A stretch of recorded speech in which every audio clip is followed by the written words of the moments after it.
Les fourmis sont de fascinants insectes qui se rencontrent presque partout sur notre planète, dit Henry à ses petits-enfants. Elles vivent en colonies qui peuvent comprendre des milliers, voire des millions d'individus. Ces petites créatures œuvrent ensemble comme une véritable équipe pour réaliser des exploits impressionnants. Le corps des fourmis se compose de 3 parties principales, la tête, le thorax et l'abdomen. Elles possèdent également 6 pattes et des antennes, qu'elles utilisent pour percevoir leur environnement et communiquer. Certaines espèces de fourmis ont même des ailes, bien que cela ne soit pas le cas pour toutes. Il existe une grande variété d'espèces de fourmis, chacune présentant des caractéristiques uniques.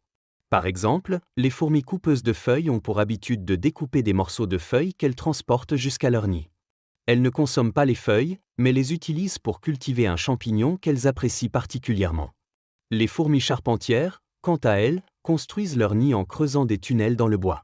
Elles ne se nourrissent pas de bois comme le font les termites, mais leur activité peut endommager les maisons. Enfin, les fourmis rouges sont réputées pour leurs piqûres douloureuses. Les fourmis se distinguent par leur grande organisation et leur rôle bien défini au sein de la colonie.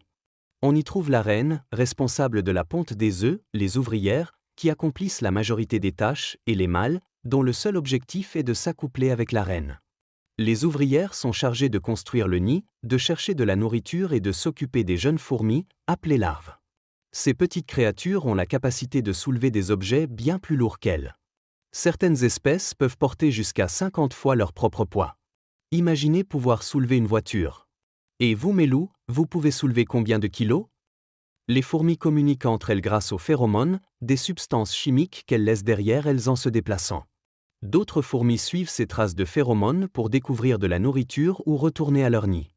Ces insectes jouent un rôle crucial dans notre écosystème. Ils contribuent à nettoyer les déchets en consommant des morceaux de plantes et d'animaux morts. De plus, en creusant des tunnels, elles aèrent le sol, favorisant ainsi la croissance des plantes.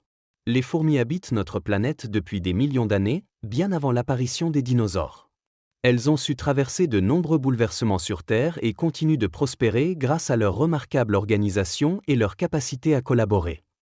Une fourmilière ressemble à un complexe souterrain d'une structure étonnamment organisée. À la surface, elle se présente souvent sous la forme d'un monticule de terre ou de sable, percé de multiples entrées et sorties.